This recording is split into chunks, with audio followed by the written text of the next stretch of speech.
A very good morning to all of you and welcome to the 9th Counterpoint Southeast Asia public webinar.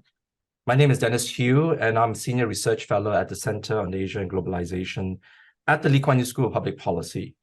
Counterpoint Southeast Asia is a webinar and policy brief series that tackles strategic and complex questions facing Southeast Asia, and by presenting as well perspectives, views from academics, analysts, as well as policy experts around the region.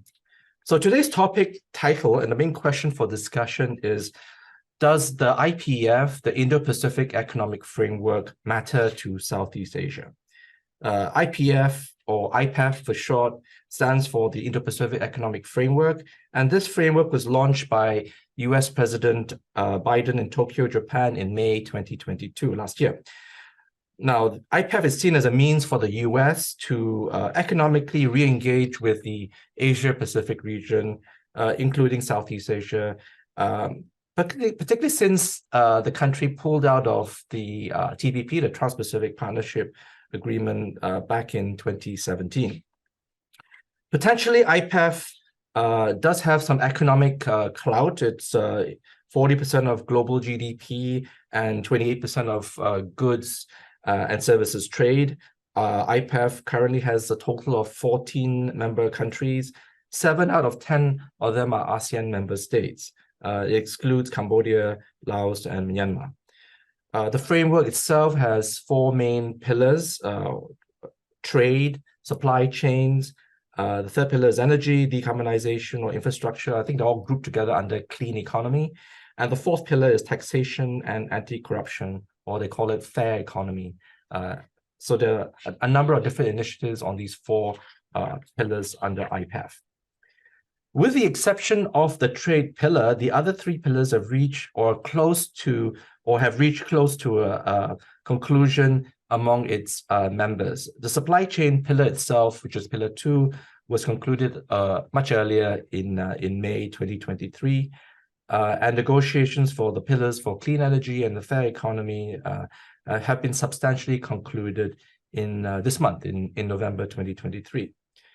Some will consider that the trade pillar, the first pillar, the jewel in the crown of IPEF.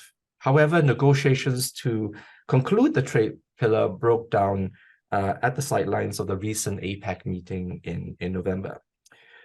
This pillar on trade would cover, I would consider next generation trade issues, such as digital trade, and we'll see what happens in terms of trying to conclude that pillar within the next, with this year or next year. In terms of institutional mechanisms, under IPEF, a ministerial level council will be set up, and they will meet annually, as well as a joint committees to be established to monitor the implementation of agreements for pillars 2 to 4. Given that IPEF is not a free trade agreement, there's no market access, are there really tangible benefits of joining this framework for Southeast Asia? Can IPEF help to revitalize global value chains and give a much needed boost in trade and investment in this region? Certainly under this sort of evolving trade architecture in Southeast Asia and in the Asia-Pacific region, we have RCEP, the Regional Comprehensive Economic Partnership, which involves all ASEAN member states as well as its 5 of its major trading partners. And that seems to appear to be revising and providing opportunities for multinationals to expand or to create new global value chains. So how does IPEF fit into this will be also an interesting thing to explore. So will IPEF eventually evolve into a new form of economic partnership or trade partnership, or will this initiative, eventually just fizzle out? I think more importantly, does IPEF really matter to Southeast Asia, particularly at a time when this region is struggling to recover from the global pandemic? Certainly, we're living in this current context. We're living in a very uncertain times in terms of the global landscape, both economically and geopolitically. So, will IPEF, in a way, give a much needed economic boost to Southeast Asia? So, to answer this pertinent question, I have invited 4 analysts, experts from across the region to give their views on this issue. I will introduce them in speaking order, and please note that each one of you have about 5 to 7 minutes to state your arguments. So our first speaker is Assistant Professor Su-Yun Lee. She is the coordinator of the Masters in International Political Economy program at the Rajaratnam School of International Studies, RSIS, at Nanyang Technological University. She primarily studies the issues of international and comparative political economy, including trade, labor, and more recently, a focus on the electoral dynamics of US trade policy and the political and economic consequences of China's development finance in cross-national perspectives. Her research has been published in many international renowned journals on focusing on political science as well as international relations. Our second speaker is Sanjita Basudas. She is an economist at the Regional Cooperation and Integration Division of the Economic Research and Development of the Asian Development Bank. She has contributed to the division's flagship publications, knowledge products, as well as analytical studies, and has participated, and I think organized as well, some of the major international policy forums, including at the G20, I think the T20, I think this year in India, as well as policy forums related to ASEAN and ASEAN +3. Her core research interest includes regional cooperation initiatives and issues related to trade, logistics, industrial corridors, tourism, digital economies, and others. And she has published as well in international policy journals and academic journals, as well as written for the media. Our third speaker is Mr. Mark Anthony Barral. He is a research associate at the Philippine Institute for Development Studies. He has worked on several studies related to trade and economic cooperation, as well as looking at issues such as sentiment and text of trade analysis. His field of interest also includes micro, small, medium enterprises, energy, and environment. Our last but not least fourth speaker is our very own Mei Chao. She is a research assistant at the Center on Asia and Globalization at the Lee Kuan Yew School of Public Policy. And her research interest includes US-China geopolitical rivalry, multilateral security cooperation, and the role of threat perception in foreign policy in ASEAN and in the Asia-Pacific. Before I invite Su-Yun to speak, I would encourage the audience to put their questions early in the Q&A box, even before the speakers have finished their arguments, and please indicate who you are directing your question to. So without further ado, I will ask Su-Yun to start first. Su-Yun? Thank you, Dr. Dennis Hu, and all other panelists and the School of LKYSPP for having me at the Counterpoint webinar today. It is my pleasure and an honor to be part of the discussion. So I'd like to focus on the discussion regarding whether the IPEF will bring tangible benefits to ASEAN economies. We're part of the deal, and then what kind of implications we can think about given the current progress of the framework. So if I briefly remind you, the IPEF negotiations so far have been developed over the 4 key pillars for a so-called connected, resilient, clean, and fair economy. As Dr. Dennis Hu nicely summarized, each of the key pillars seek to offer high standard commitment, which will enhance IPEF partners' cooperation over a wide range of new goals and agendas. So these 4 pillars suggest that the new framework and agreement tries to drive innovation and transformation in the critical sectors, including clean energy, digital, and technology on the one hand, and it aims to strengthen IPEF countries against threats from new challenges in the global economy, which were not effectively addressed by the traditional economic model domestically, and then the existing trade agreement, such as supply chain disruptions, corruptions, or tax havens. So I like to note that, there is a obviously common consensus that the United States, the Biden administration, initiate IPEF as a strategic means to counter China's growing influence in the region and then enhance its economic partnership and ties with countries in the Indo-Pacific region where 60% of the world population resides. So for this reason, IPEF has been frequently compared to the Trans-Pacific Partnership, TPP, the mega free trade agreement that the previous Obama administration pursued actively as the geo-economic framework of its pivot to Asia. But since former President Donald Trump pulled the U.S. out of the TPP right after few days of his time at the White House in January 2017, the U.S. has been considered mostly absent from the region, while China has expanded and deepened its economic ties and the relations with many of Asian countries, especially ASEAN economies. So meanwhile, the TPP was developed into Comprehensive Progress Trans-Pacific Partnership, CPTPP, of 11 countries in the Asia-Pacific region, which China is keen to join, but the US still has no willingness to return to. So here, we can situate in the IPEF. So IPEF, obviously reflects, the refreshment of the US pivot to Asia by the Biden administration, where the US, tries to compete with China strategically and then enhance security and commercial relations, with the Indo-Pacific.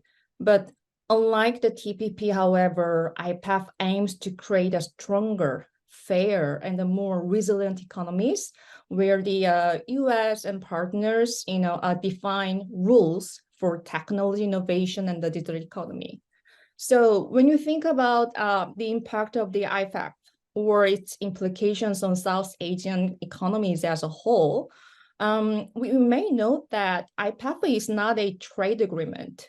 Of course, media often call it IPEF a Biden's trade policy or Asian trade deal, but IPEF is very different from a traditional free trade agreement or preferential agreement that includes tariff reduction, market access among partners, such as the TPP, CPTPP, or RCEP.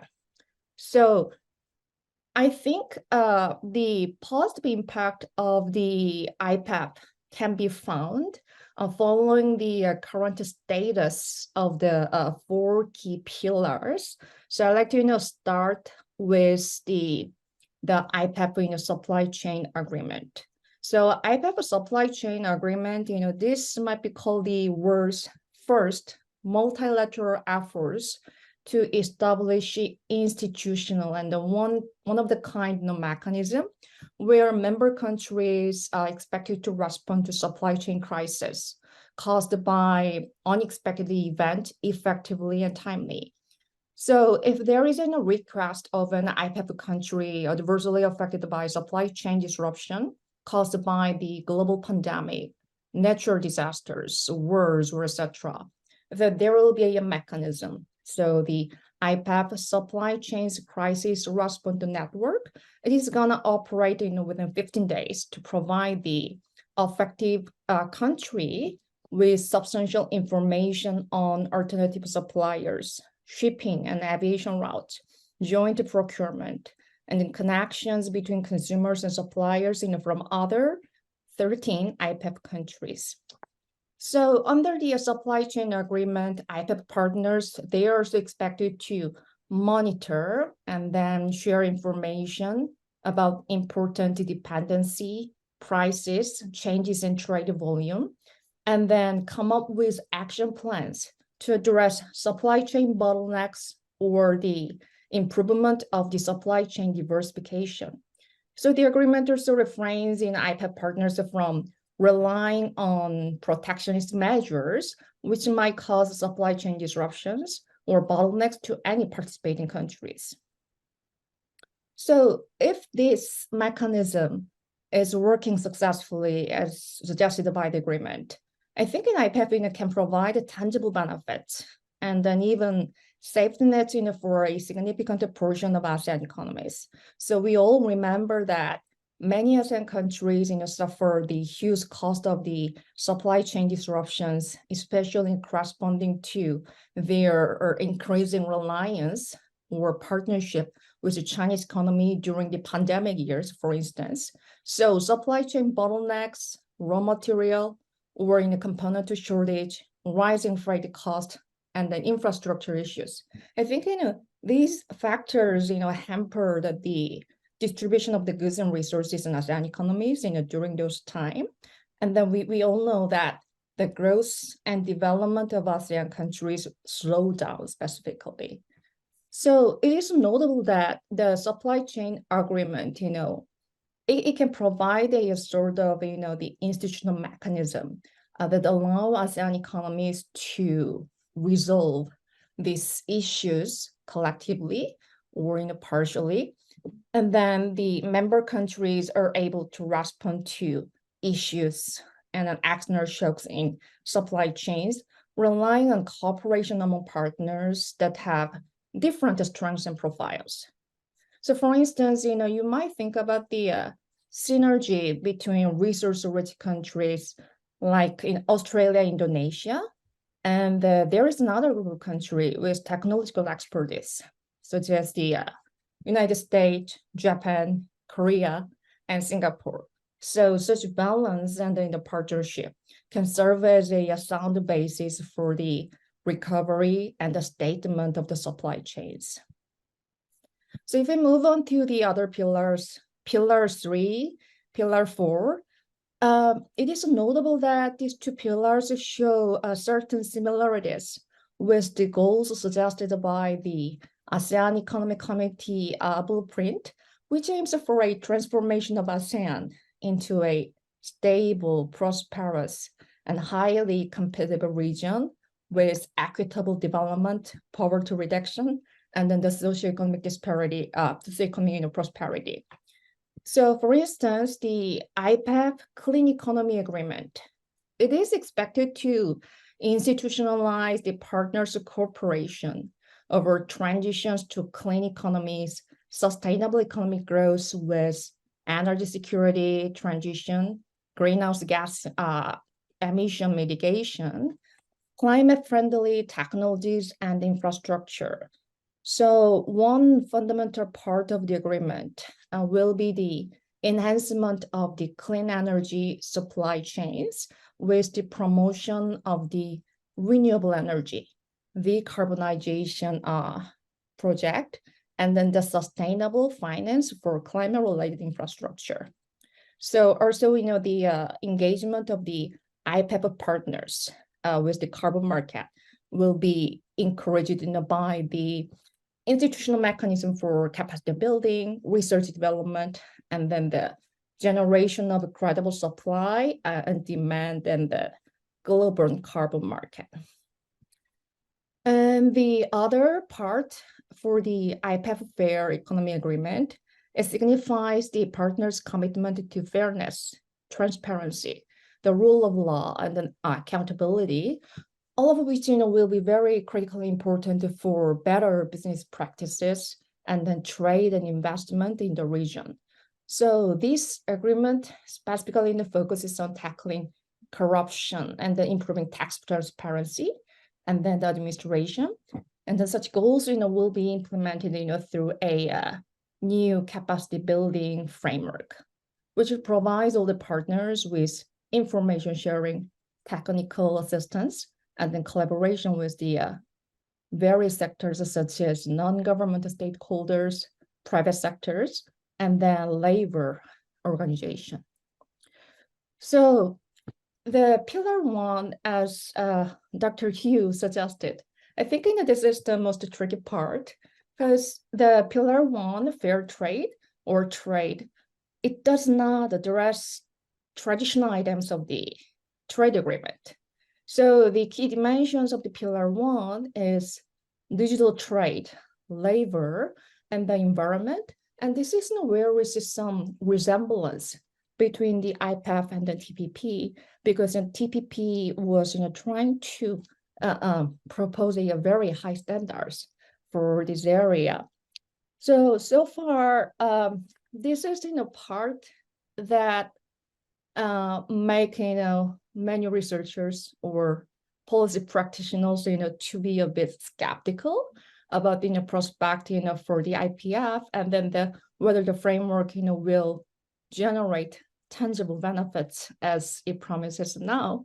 So I like to say that there may be a set of conditional factors. I think we can discuss this further during the Q&A, but the scope and then the level of the benefits of the IPEF, especially its implication on Southeast Asian economies, it will be critically conditioned by the domestic political situation, especially to what extent the Biden administration will be able to facilitate the negotiations over the Pillar 1, despite the growing pressures from his co-party members, or his political calculations for the US presidential elections in 2024. So I'm going to stop here, and then let me continue, share my thoughts during the Q&A. Thank you. Thank you, Suyun. As Suyun mentioned, IPEF is not a free trade agreement in the traditional sense, and she did highlight one of the key areas would be the supply chain agreement, which will try to deal with having mechanisms to deal with supply chain disruptions and crises. And I think we observed that during the pandemic, right? And finding a mechanism to try to help, and particularly to mitigate the kind of risk that many of the multinationals and other companies are operating in terms of their supply chains will be quite crucial. With that, our second speaker, Sanjita, over to you. Thank you, Chair. Thanks to LKY School and Dr. Dennis Yu for inviting me to this webinar. I will not go through the features of IPEF or on the current state of negotiation. Our chair has wonderfully summarized it. I will move directly to the posed question to me, that is, how does IPEF benefit the countries in Southeast Asia?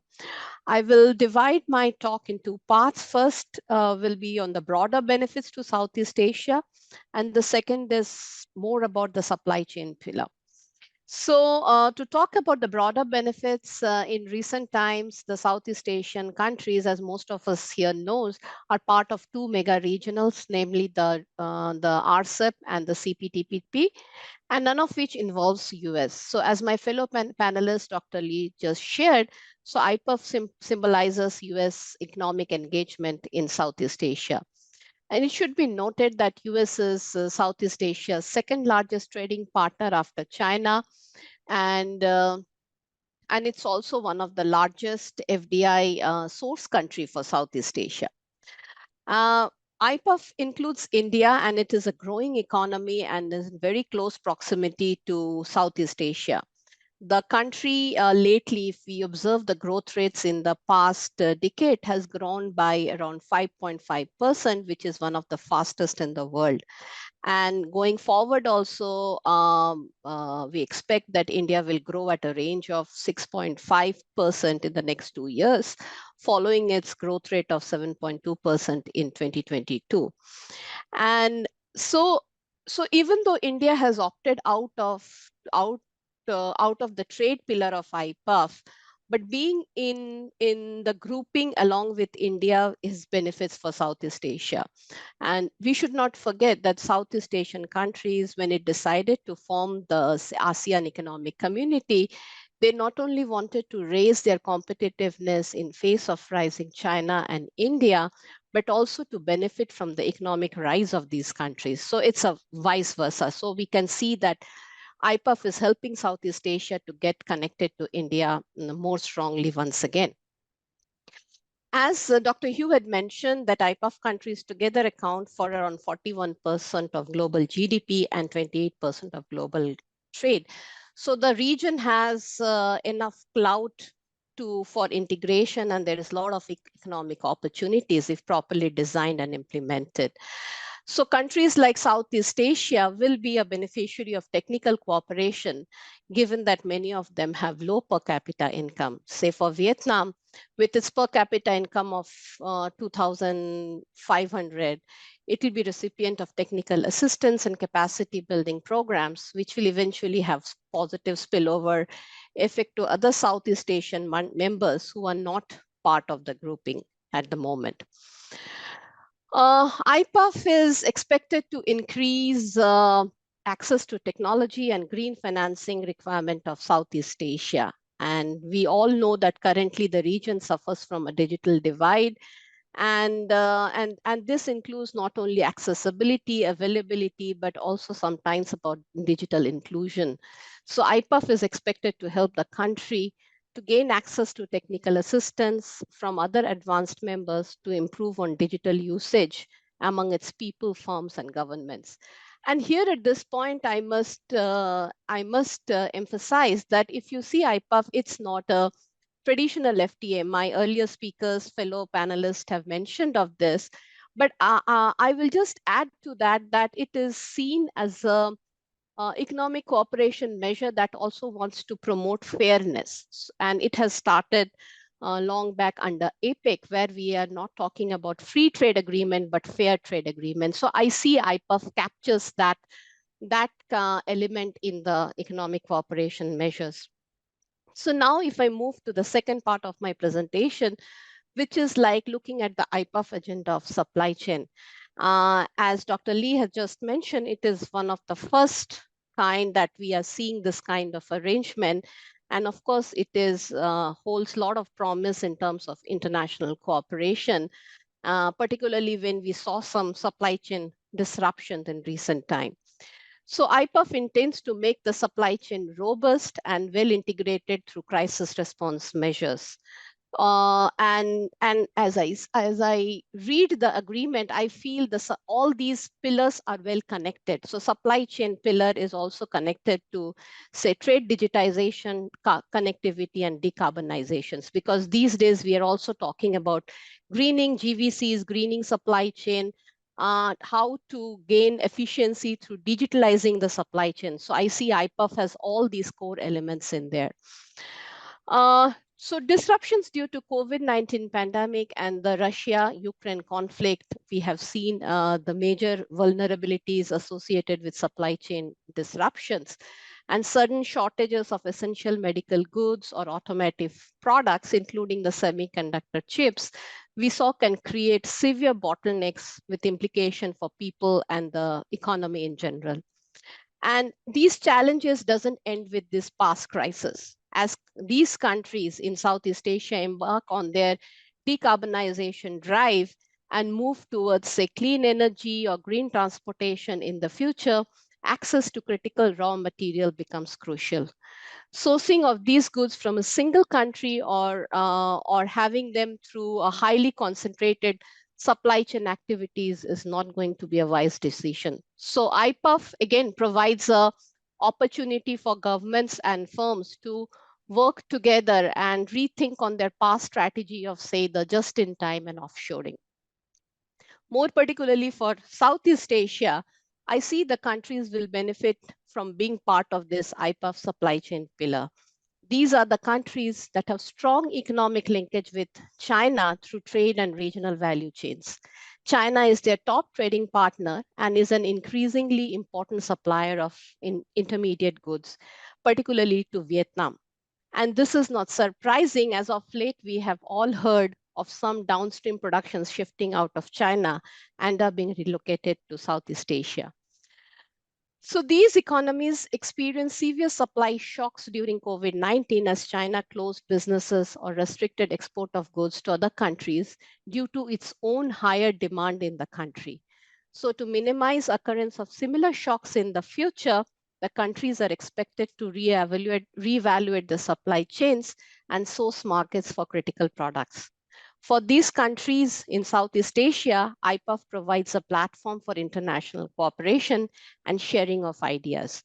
We know IPEF has many institutional committees, including IPEF supply chain body to facilitate cooperation, IPEF Supply Chain Council, Supply Chain Crisis Response Network. So discussion on this will help Southeast Asian countries to explore new ideas. Moving forward, Southeast Asian countries are increasingly paying attention to development of green economy and with priority to green energy sources and electric vehicle, which creates demand for critical minerals. So countries in Southeast Asia are also aiming to be manufacturing hub for electric vehicles. So, but there are reports and there is increasing discussion that currently the global production and mining of critical minerals are focused in few countries. Say, for example, China has 60% of graphite production, Congo has 70% of cobalt, Australia has 60% of lithium. So IPEF helps Southeast Asian countries to explore ways with other participating members to diversify the source markets for these critical raw material. Looking at more specifically to India, it is, of course, it is yet to come at par with many emerging economies in their participation in GVCs. It is estimated that during 2000 to 2018, almost 2 decades, while the advanced countries in GVC exports went down from around 80 to 70%, the share of economies, emerging economies in GVCs increased. And this is largely driven by China. But the discussion of the current discussion of IPEF, or even prior to that, the US-China trade conflict, the geopolitics, and the COVID-19 pandemic is currently changing. The GVCs are currently felt to be in transition. So ensuring resilient supply chains which are underpinned by the GVCs have become a policy priority for all economic and strategy reasons. And this has opportunities for countries like India, which were in the past were not that actively involved in the GVC, could be finding new opportunities to participate in value chains and capture the new market. Of course, this is not easy. India needs to address many challenges in its soft and hard infrastructure, including incentivizing lead firms to invest in the country. Recently, India has started rolling out new policies like the Self-Reliant India or production-linked incentives to mobilize long-term investment.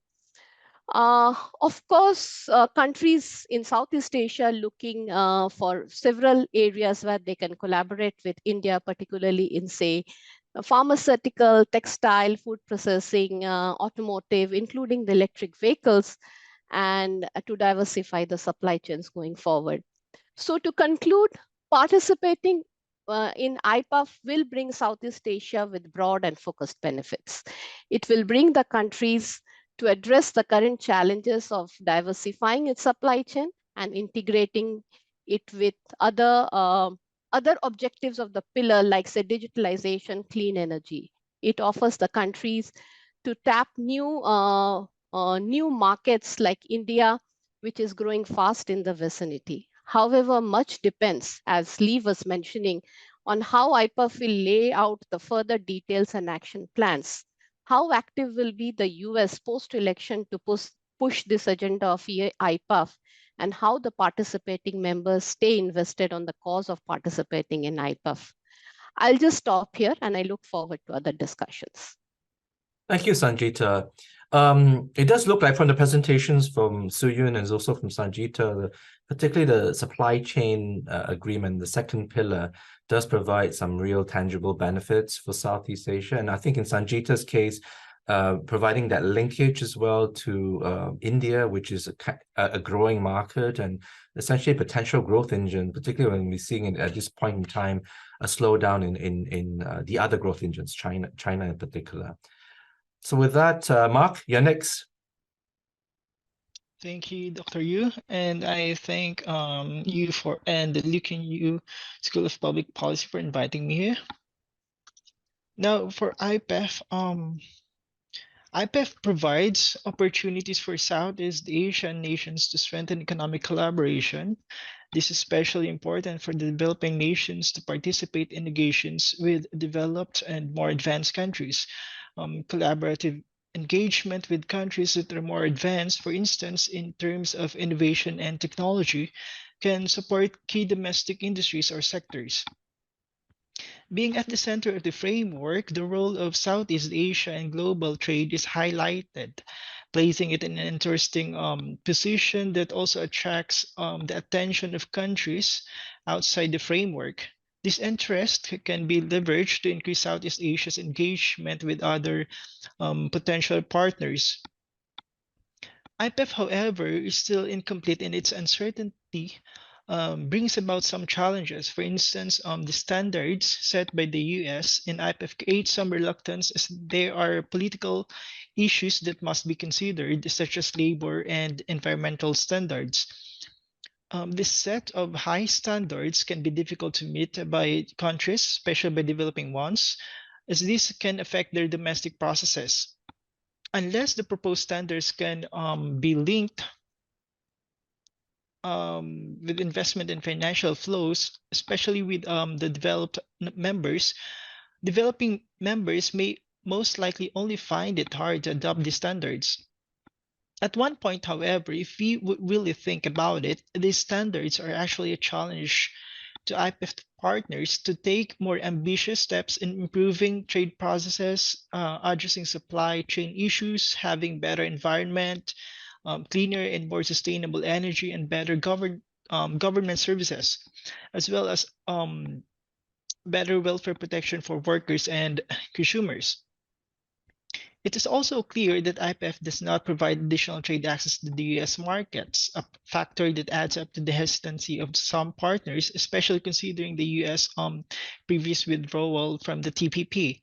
However, other rules-based frameworks, such as digital economy, where services are extended across border digitally, could possibly channel market access.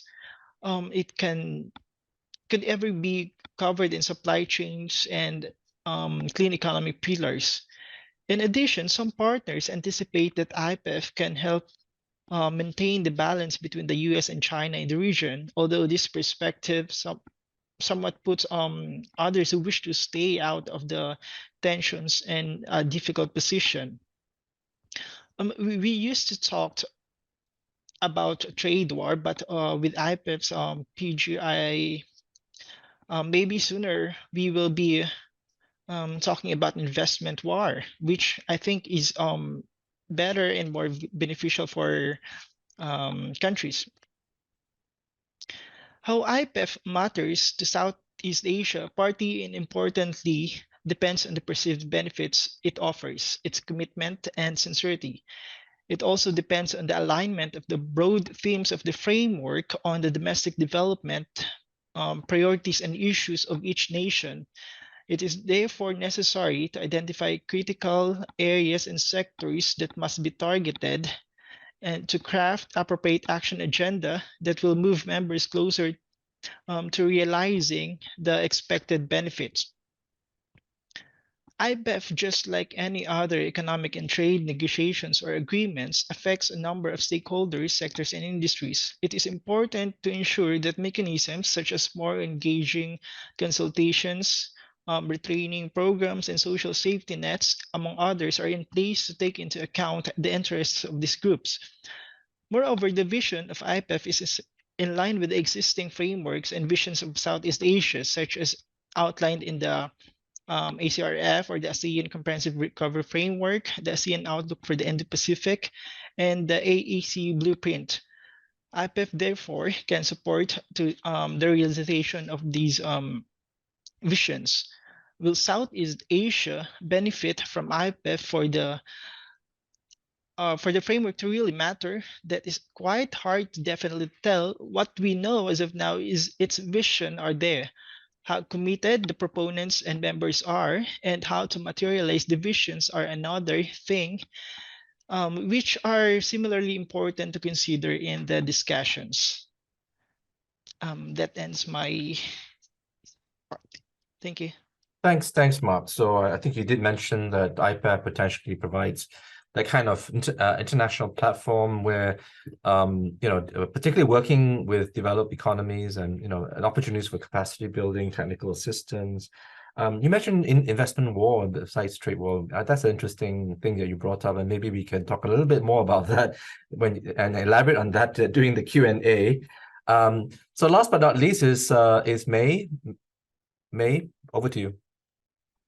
Thank you, Dennis, for inviting me to speak about the topic, and for the rest of the panel for sharing their insights on this issue, as well as the attendees for coming today to listen more about whether IPEF really matters to Southeast Asia.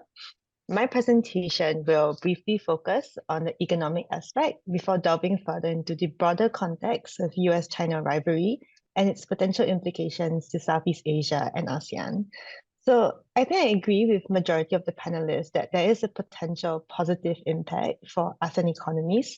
In particular, for emerging economies, I think the increased connectivity with the United States and other advanced economies can help to increase their access to benefits, including expertise, technology, education, that will contribute towards capacity building and support their transition towards a more sustainable economy.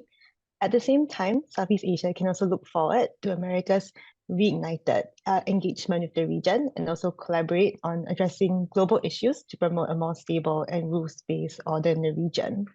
But with that said, there are also limitations in IPEF, and I think the previous speaker mentioned a little bit about it as well. So unlike traditional levels of engagement, this is an economic agreement that sort of requires a lot of commitments on high labor and environmental standards without the traditional, access to greater market accessibility. And this is something that is going to be difficult for a lot of the developing Southeast Asian economies. And this would need a greater long-term help for them to do so. So right now, there are some climate finances being pumped in, but I think the extent of the impact of this finance and how long-term sustainable this finance would be is really hard to see at this point of time. Another limitation of IPEF is that because it is so structurally flexible, it also raises questions of how effective IPEF will be in setting a regional agenda if countries can pick and choose what they want to commit to. The extent of IPEF's economic benefits is also dependent on how the countries then will want to engage and commit with the regional agenda, or they choose to keep it to themselves or walk away from the deal. So I'm also hesitant to ascertain how survivable IPEF will be in the coming changes in the upcoming US elections. Based on the current domestic sentiment on trade and global free trade, I will not be surprised if IPEF will not continue into the next administration. Whether or not the extent of economic engagement will fully develop beyond just aid and basic level capacity building really depends. And if the US will be able to sort of revive their leadership wholeheartedly in the regional economic forum. So another potential challenge that I have for IPEF is the glaring lack of China's presence. I think the tangible economic outcomes of IPEF at the moment is very difficult to substantially compete with that of China. China is consistently ranked as ASEAN's top trading partner since 2009, and inter-regional trade in the Indo-Pacific is about 55%, as opposed to with North America, which is only about 12%. So I think a lot of times it reflects how China's economic presence is much more substantial and more impactful to Southeast Asia than the US. And without the US really bringing this substantial level of economic trade engagement in the region, it's very difficult for the US to actually rival the China's economic influence in the region. And even though the level of economic impact may not be particularly substantial, I think the broader potential geopolitical and security implications of IPEF could have a more substantial impact on Southeast Asia. So in the 2023 Southeast Asia Outlook Survey, 2 of the top 3 reasons of concerns among participants cited that IPEF could potentially worsen US-China competition and also hasten the decoupling process between US and China. I think it's quite explicit that IPEF is a very overt attempt by the US and its allies to contain China, as well as to reduce its strategic presence in the region. So the potential long-term implications of this very exclusive form of institutional building would be of a concern, I think, to China. And I think recently there was reports in IPEF on China's state media, which says that we has labeled IPEF as a unilateralist and polarized political tool that will do nothing to repair China-US relations. So I think really this shows how China is getting more cautious of what IPEF is intending to do, what the US is trying to do. And I think how China will choose to react to IPEF still largely remains to be seen, but how they choose to do it would have definitely profound impacts on Southeast Asia, which is a hot ground for US-China rivalry. And last but certainly not least is the potential implication on ASEAN. So the exclusion of 3 ASEAN member states, which is Cambodia, Myanmar, and Laos, which has been portrayed to be pro-China, could strain ASEAN's unity and neutrality in the region by really accentuating the differences among the members on issues such as trade policies, and in particular, their relationship with the major powers. Given the economic benefits conferred to the ASEAN IPEF members as opposed to those who are excluded, it could also potentially create these rival economic blocs that will widen developmental and environmental economic gap in Southeast Asia and make policy coordination much more difficult. At the same time, the non-IPEF ASEAN members would also invariably be excluded from the decision-making process on the expectations and roles for future economic development in the region. So even if it might not necessarily contravene with what has been established in ASEAN, it does exclude them from being directly involved in shaping the evolving regional economic cooperation with the US on that front. And I think the perceivable antagonistic nature of IPEF could, as a geopolitical tool, could potentially also intensify US-China rivalry in Southeast Asia. And as the ASEAN member states become more entangled with the great powers, there is an increased risk of being embroiled in a great power conflict. And this will not only threaten regional stability, but also diminish the ability of the ASEAN member states to maintain their strategic autonomy vis-a-vis the great powers and their centrality in the region. So although the economic prospects of IPEF could potentially help to benefit the ASEAN member states, it's also likely to be limited, and it's also contingent on multiple factors, including US commitment in the next administration beyond President Biden.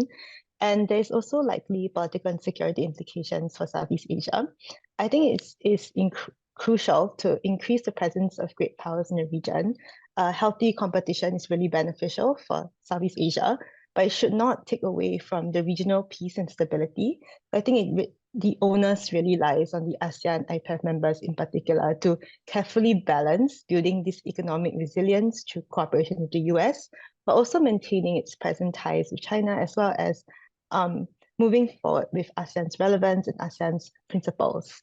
And in doing so, effectively will promote greater peace and stability and prosperity in the Indo-Pacific. Yeah, that's all from me. Yeah, thank you. I look forward to hearing. Yeah, thank you. Thank you. I think May has kind of highlighted some of the limitations of IPEF, and if you look at it from the geopolitical dimensions, there are concerns that IPEF could actually sort of exacerbate the US-China tensions, and particularly particularly right now. I mean, the two leaders did meet on the sidelines of the APEC meeting, and so one of the concerns is that it could actually worsen relations rather than improve. Okay, I think while we wait for our audience to lay out their questions, maybe what I'll do is I'll take my prerogative as the chair to maybe ask each one of you questions first. Let me start with Soo-Yun. I think we talked about the benefits of the supply chain agreement, and it's considered a kind of a one-of-a-kind agreement, and it deals with some important issues like dealing with addressing supply chain disruptions and crises. But at the same time, in this region, there is a very close nexus between trade and supply chains. And given the fact that the trade pillar negotiations have broken down, and we're not sure when they'll be restarted or whether they'll be able to be concluded soon, it does seem a bit incomplete, given the fact that I think these two pillars do try to reinforce each other. What are your thoughts on that, Soo-Yun? Yeah, Dr. Dennis, thank you very much for the insightful question. I think that the question is spot on, especially given the incomplete status of progress over Pillar 1. I think my answer to your question is yes and no. By no, I mean that despite all of the interruptions over the negotiations in Pillar 1, I think the significant positive impact of the supply chain agreement will remain tangible if the promised institutional mechanisms are working fine. So the main reason is I think we need to look at the content of the Pillar 1 for the trade and the fair economy. So unlike traditional trade agreement, it does not include items for the tariff reductions. So this is not basically about the free flows of the goods and services. So there are three main dimensions. One is digital, and the other two is environment and labor. And I think our panelists already pointed to the very high standards expected by the U.S. side. So if we look at the sequence, the trade pillar has proven the most difficult part. And then the difficulty comes from the complexity in digital trade standards. It was considered a key feature of the IPEF in the trade pillar, but we now see that the U.S. trade representatives has changed its position unexpectedly and recently. So initially, it aims to protect free cross-border data flows, and then to prohibit, national requirement and regulations for data localizations, or reviews of the software source codes. But all of a sudden, they changed the position due to the growing pressures, from liberal Democrats, their co-partisans who are concerned about the growing influence of the big tech company. So this is where the discussion was halted. And then the other two dimensions, for the trade pillar, which is about the labor and the environmental standards, and especially for labor, they're offering a really high standards, even more stringent than the expectation for the U.S. in MCA. So there is a so-called rapid response mechanism. So if the U.S. finds that the workers in other countries, they're unfairly treated, actually, the U.S. able to impose the sanctions for the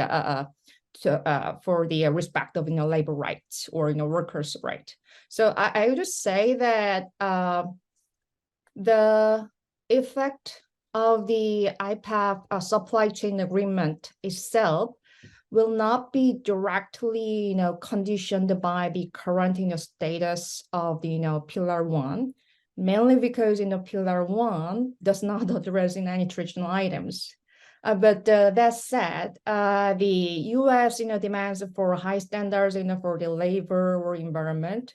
I don't think this will be really welcomed by all other countries. And then the other part, I like to emphasize, I think this might be more related to our prospect, for the future phase of the IPEF as a whole.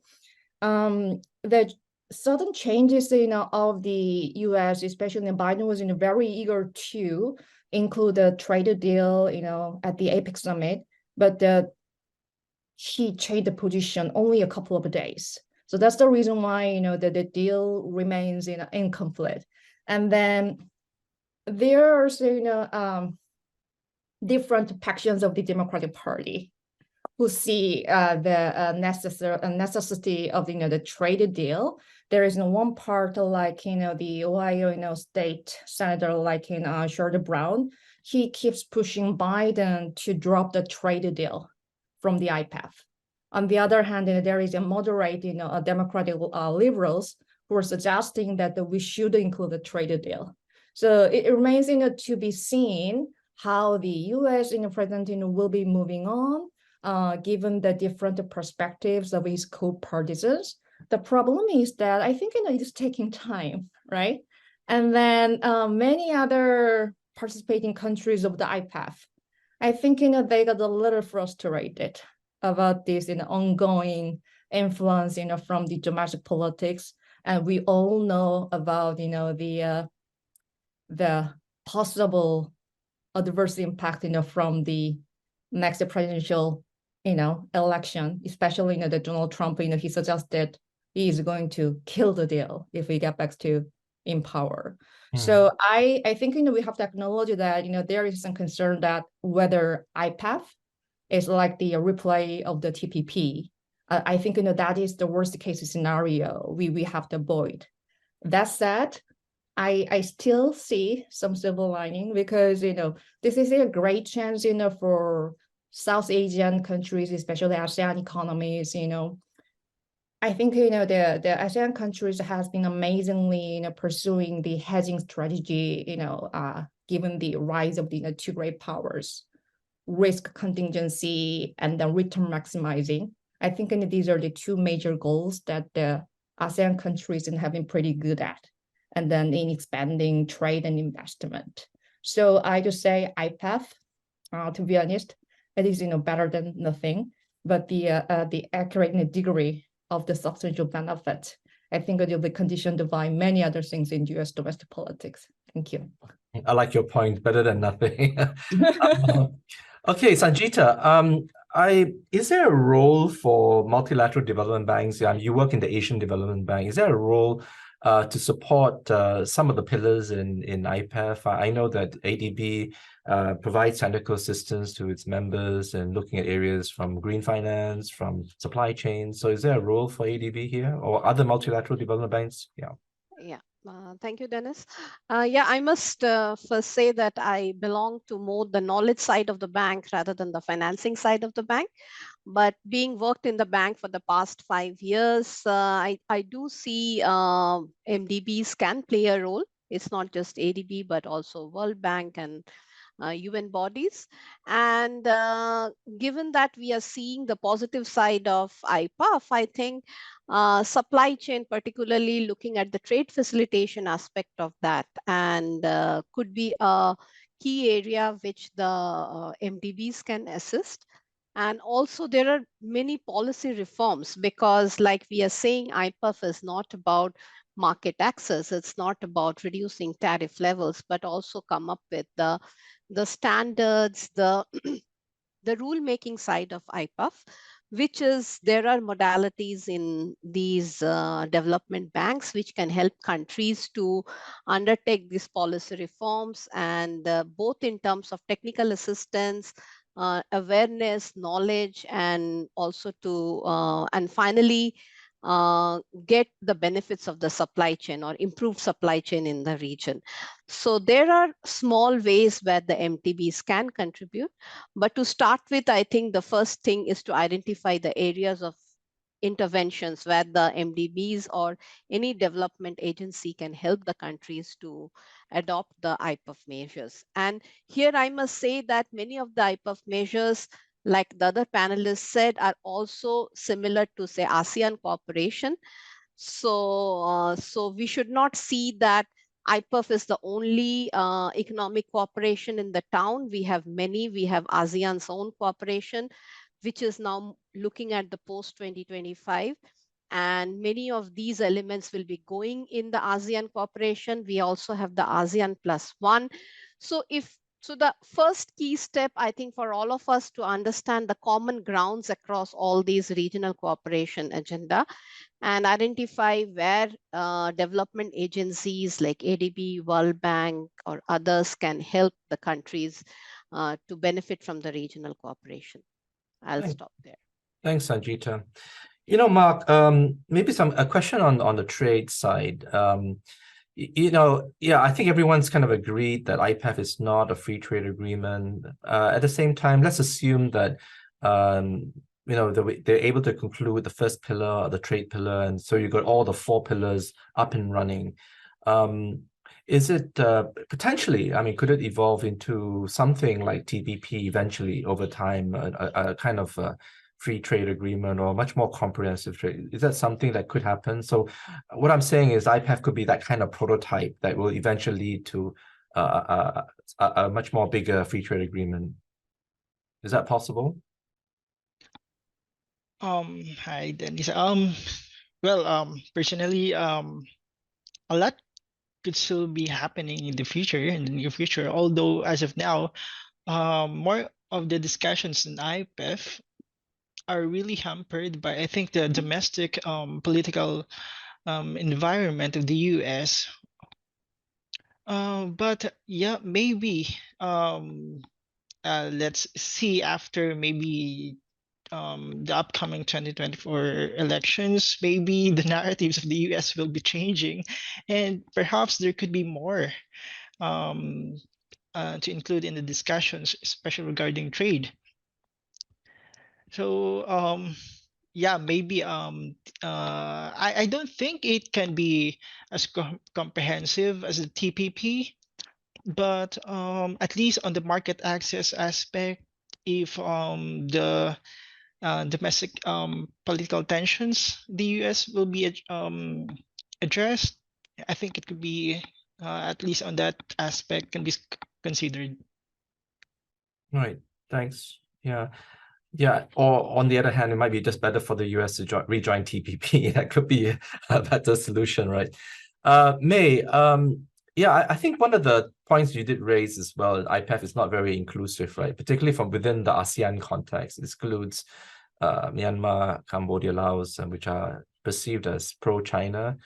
But ASEAN itself has its own strategy, right? It has the ASEAN Outlook on the Indo-Pacific, AOIP, which was launched a few years back. And if you look at that strategy, it does cover areas on economic cooperation as well.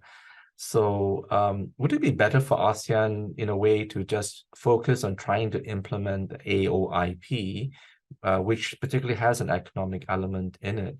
And I think in the previous counterpoint, there was also some discussions whether ASEAN centrality might be undermined if under the whole IPEF framework. So what's your views on, what do you think? I mean, is that something that should ASEAN just focus on AOIP rather than IPEF? Yeah, so the ASEAN outlook on the Indo-Pacific really emphasizes on cooperation and dialogue and promoting, this regional architecture with ASEAN as the main driving force. And I think for ASEAN to be a main driving force, it cannot just stay within, its own frameworks and its own agendas. It has to work and has to be recognized at the same time. So it goes both ways in working with the US and with other great powers as well to sort of really drive the narrative to involve ASEAN. So I think it not necessarily conflicts with IPEF. I think there is still some underlying differences. I know IPEF is a very political tool. It's a very competitive perception of a zero-sum game. It is not something that ASEAN necessarily wants. So I think it's really ASEAN's mandate to sort of really keep driving their narrative home, to keep ensuring that their voices remain part of these international platforms. It make sure that their principles, their ideals are recognized on global stages, and that really drives the norms building and that reinforces ASEAN centrality. So I think that is important to know. Sorry, what was the second part of your question? It's okay. I mean, like you kind of answered. I mean, whether ASEAN should really focus on, just getting AOIP sort of going, because I think one of the criticisms is that it's not really been effective, right? Substantial. So what they need to do is to maybe focus their attention on AOIP. But I think that's you kind of covered that. Let's move to the questions from the audience. Let's go them one by one. The first question is from Han Yuan from Australian National University. Can the panelists elaborate IPEF's benefit for Southeast Asia to improve its digital inclusion? Does IPEF assistance include both capacity building projects and major digital infrastructure development projects? I mean, it's open to any of you to answer. Would any of you want to tackle that question? Okay, if I may, Sanjita, if I may try to answer the question. yes, it is talking about, like I mentioned in my opening remarks also, like it is expected that that IPEF will help the less developed members in terms of their digital inclusion.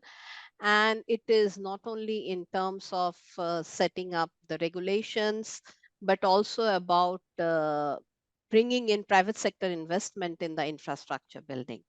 So that's one of the benefits of IPEF, which these countries are looking. And for countries like, say, Indonesia, Philippines, which have so far saw less investment from US compared to, say, what we observed coming into Singapore, they're also expecting that the IPEF investment will be more equally distributed in the region. And yes, like to answer your question directly, yes, it is for both the investment in the digital infrastructure, regulations, and capacity building. It's the entire package. That's what is the expectation. Yes. Yeah, I think it's important as well that you need to build in capacity building in IPEF, whichever pillar, because you do have a mix of developing economies and developed ones, right? The second question, maybe Soo Yun can try to tackle that one. Some studies have found that efforts at diversifying supply chains have only resulted in longer and more complex supply chains that include more countries or firms in the middle. This has not really created more resilient supply chains. How exactly will IPEF create more resilient supply chains? What will it do differently from the others? Yeah. Yeah, I'm going to be very honest. So I have a sort of mixed views, the substantial potential and the benefits that might be generated by IPEF on supply chain resilience. I think including more firms or countries, sectors, per se, will not be a problem because we could expect some different dynamics and synergies. And I just used an example between partnership and synergies between countries, that the countries which are affluent in natural resources, and there is another group that have more expertise in development in technological sector. And then, the dynamics and collaborations, between these different and heterogeneous group of, countries, or even, collaborations with, private sectors, non-government sectors, there will be definitely positive externalities, that can be added on the supply chain resilience. That said, one thing I wasn't, fully sure about the current version of the joint statement.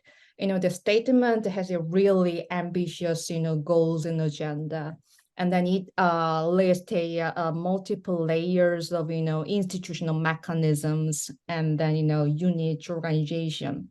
What has not been clarified, by leaders or, IPEF, member countries, that how they're going to resolve, any potential conflict or tensions between countries. In other words, I think the very important aspect of the international institution is to generate or enforce compliance by the member countries. But so far, my understanding is that the most complete part of the IPEF deal, which is about the supply chain agreement, it's like a combination of non-binding, non-legally binding, or legally binding component.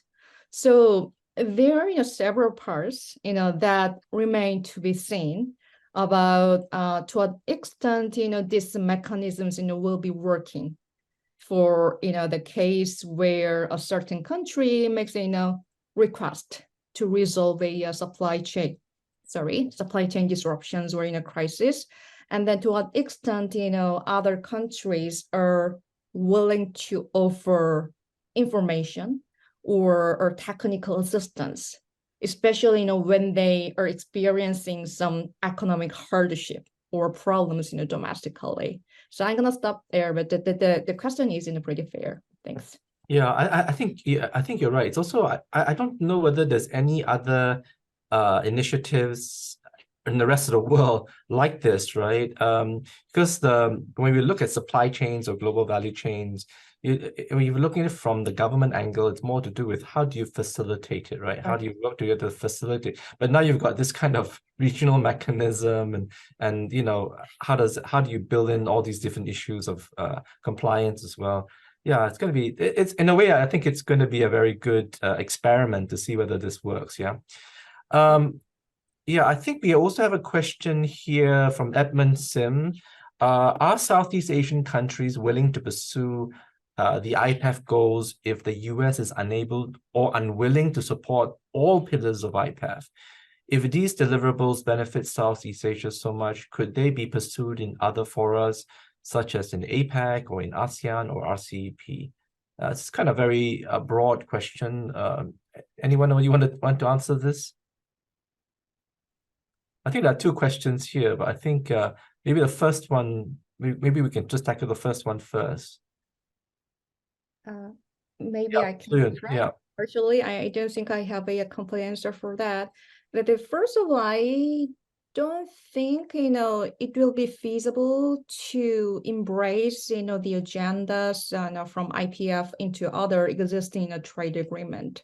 Because in the TPP, CPTPP now, and then in the RCEP, they have very specific characteristics. And then, you know, even, you know, among the trade agreement, you know, TPP versus, you know, RCEP, they're very, very, you know, different. Right. The latter is about, you know, rules of the regions, you know, whereas, you know, the former is more about like, you know, the tariff reduction plus, you know, setting up the really higher standards for the environment, you know, labor.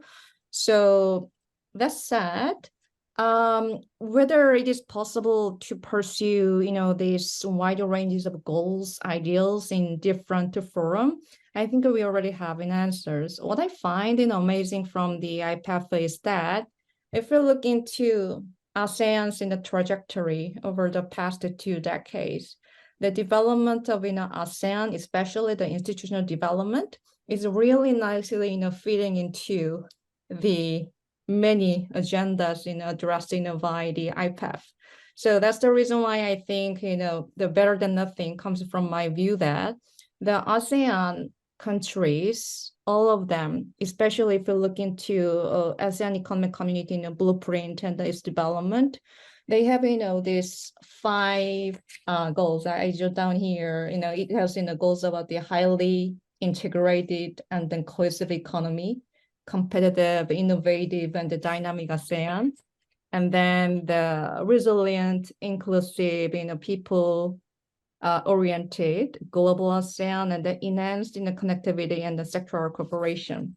The key agendas in the pillar 2, 3, even 4, ASEAN, you know, has been very active in addressing new agendas over the clean economy, fair economy, good governance. And then a certain part, you know, of the ASEAN agenda also have been focusing on the, you know, the digital economy issues. I think, you know, the fundamental question will always be how to implement, you know, the facilitation, because, you know, there are significant variations in terms of member countries' level of development, or, you know, they have, you know, certain specific goal. So it would be helpful, you know, instead of, you know, increasing the number of the forums, I think it will be helpful to consider how we can promote the synergies between this, you know, nicely designed in ASEAN institutions, and then, you know, the new framework, you know, they might be generated by this ongoing competition between the 2 great powers. So I'm going to stop here. Thank you. And I think, Suyun, you did mention that if you look at the final statement on these pillars as well, you know, they tend to overlap, right? Some of them have similar goals. Yeah, there's quite overlap, yeah. I think there's areas for them to actually work together, right, to try to avoid these duplications. But let me give you an example. I worked in APEC for 12 years, and certainly, you know, the environmental goods list that was negotiated in APEC back in 2012 for 54 goods, they were able to bring that up and I think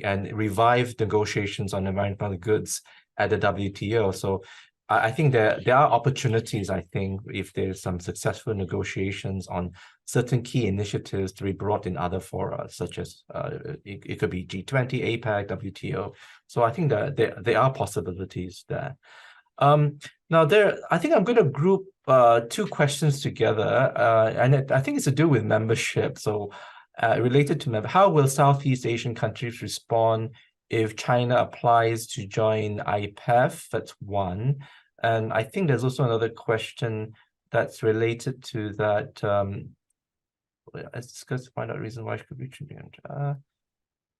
Okay, I don't see it here, but I think one of the things that was brought up is how would Southeast Asia respond if China joins IPEF? Would it be positive, negative? It seems very unlikely, to be honest, but I think personally, on my perspective, I think it's actually a good thing. I mean, it seems unlikely, but if China does join, it would be a good thing. I think if China joins, it's good for the ASEAN countries in a way that they don't have to worry so much about the broader, geopolitical rivalry. It shows China's increased commitment to want to engage in this new rules-based order that the US is trying to promote with Southeast Asia. And I think if I'm not wrong, either it was Malaysia, Indonesia during the negotiations did try to mention to the US as part of the negotiation process that that China should be involved, not just China, but also the excluded ASEAN countries should be involved. So in that way, I think they would actually welcome it. I think it'd be very good for rebuilding this fragmented economy that we are living in at the moment. I think that there's a question here which I think it might be difficult for any of you to answer, because I think it's more to do with you need to be an insider, because it talks about could speakers elaborate on how potential members join IPEF? Is there a lengthy process of consultations with existing members, like for CPTPP? Is there a final decision made by majority votes or consensus? I don't know. I think it's a difficult, unless some of you have some information that's reflected anywhere, whether it's based on, how do you admit new members? I think it is open for membership, I believe. And if it's like APEC, you need to get a consensus by all members if you want to admit new members. I think CPTPP is a similar approach. It's a consensus. But would any of you know anything about this? So how the mechanisms, I think, in terms of expanding membership? Yeah, if I may add, I don't know the exact mechanism, but how I see IPEF is it's trying to be a different kind of institution or cooperation mechanism. It's trying to keep flexibility, like adding to Suyan's point, is just giving all countries a platform to address difficult issues, which they may have done it in their own country or in own region. But how do you apply them in the global scale? But you have the flexibility whether you want to join now or you don't want. So it's a kind of, if I read IPEF correctly, it feels like countries are attempting to address how trade can be fair, how trade can reach to the people. And the problem, what I see in IPEF is it has created layers of institutions, committees, council, which is at this moment is very difficult to see how they will connect and deliver the eventual promises. So that's the key issue. And I think for the new members to join in, they have kept it open. They have not said anything clearly, but I think anyone can go and talk to the member countries, or at the moment talk to US to understand how they can join the discussion. But I think many of them will wait and see how this progress in 2024. As you're saying, at the moment, there is a bit of a doubt on whether US will be around after the election, or how, even though I'm sure Southeast Asia would like to continue with this IPEF discussion, as it gives them a testing ground to try the new issues of trade agreement, economic cooperation. And of course, I think China will always be welcome for Southeast Asia. As we all know, Southeast Asia wants to balance between China and US, and more the merrier. But yeah, there are a lot of questions and we do not have many definitive answers regarding IPEF at the moment. Yeah. Thanks, Sanjita. We do have a question here from Arizal Jagnanihan. How can we ensure IPEF complementarity with ASEAN, since only 7 of 10 members support the initiatives? I mean, I can also partly answer that. I mean, it's one way to complement, of course, is through the ASEAN's own AOIP, the ASEAN Outlook on the Indo-Pacific. Looking at where the synergies are in terms of the work in the 3 pillars out of 4 in IPEF, and how does that compare with the work that's done under AOIP? As I mentioned, economic cooperation is part of that. I think connectivity is another area that's under AOIP that they're trying to strengthen. So I think that's one way to try to complement the thing. It's not really 7 out of 10. I think it's in a way they're being excluded, the 3 members of ASEAN. I don't know whether they'll be able to join. I think it's IPEF. I'm not sure, but that's the thing. Anybody want to add beyond my attempt to answer this question? Yeah, soon. If I may, yes, I like to be very short. I think the different membership status of each ASEAN member states into IPEF is not a big problem.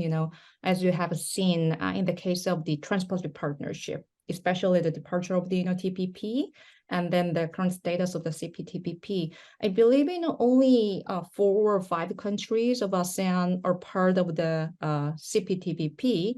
And the amazing of the part of the TPP was that actually Singapore was at the center of the discussion when they initiated an agreement with New Zealand and Chile, and that was even before the America was thinking about pivot to Asia and this mega free trade agreement 2 or 3 years earlier. So the existing variations across ASEAN member countries, especially in their direction and then engagement in bilateral or regional engagement, I don't think it is a big problem, because there is a interesting synergy between each country's engagement with multiple level of regional economic agreement. I think it brings back positive externalities to ASEAN as a whole. That's the one part. And then if I may get back to the earlier question, I find the question very interesting. What would happen if China joins the IPEF? And then I recall Dr. Hugh mentioned the case of the CPTPP. I think that is where I can add a little bit further. China has been actively considering to join the CPTPP, and then they're trying to fill the void given the absence of the US. US pull out of itself from the CPTPP, and then now China want to declare that we are very different from the US. The problem is that they submitted their official applications in 2021. The part is that there are many conflicting parts between the dynamics of domestic politics in China and the CPTPP. This is the case where we see that trade agreement is not merely about tariff reduction or market access, because the CPTPP has a very elaborated rules on labor standards. So there are many parts that the current status of China, or especially the way of which domestic politics cannot meet the standards. There are issues about the state-owned enterprises, and then heavy subsidies, and then the workers' right, and then even the tensions in Uyghur. All of those things might raise concerns from the member countries of the CPTPP. So if China is willing to join, that will be very welcome, because it means the less tensions between the two great power. The problem is that it requires a huge transformation and reform within China. I think that might not be feasible in any time soon. Thanks. Yeah, and I think the point about CPTPP is it's already been negotiated, right? So Right. any new members cannot negotiate or change things or take things out. It's already negotiated. They need to accept whatever different provisions that's already in the existing CPTP document. Now, I think we are pretty much running out of time, but Mark, could you just elaborate a little bit also about your point about, you talked about investment, trade war, investment war. Are you looking at trade blocks and how IPEF could create another block and where you have competition in terms of attracting foreign investments? Is that what you meant? Yeah, I think this is related with the PGIPF investment accelerator, where the US is engaging its investors private sectors investors to increase project specific financing with the financing of priority infrastructures in IPEF countries, and I think this is a direct counterpart of what China has, the Belt and Road Initiative. Although as of now, I think the focus is more on the soft side of the project implementations, for instance, but I think this could eventually grow into much, broader initiative in relation to infrastructure. Right. I think we're running out of time. It's 12 sharp. So I think we need to end this webinar. I'd like to thank the speakers for their contributions and their essays. Will be published very shortly as part of the 9th issue of Counterpoint Southeast Asia. There's also a video of this webinar, which will be uploaded on the Lee Kuan Yew School of Public Policy website shortly. This is the last webinar for this year. I'd like to thank all of you, also in the audience, on this journey that you're taking with us to look at some of the pertinent and strategic issues affecting Southeast Asia, and also for giving your support to this initiative. So please do look out for our next webinar next year, as well as the publication, which should come out in the first quarter of 2024. Will be the next issue. For this issue, it should come out in the next couple of weeks. Thank you very much. Thank you. Thank you, Dennis. Thank you. Everybody. Thank you. Thank you.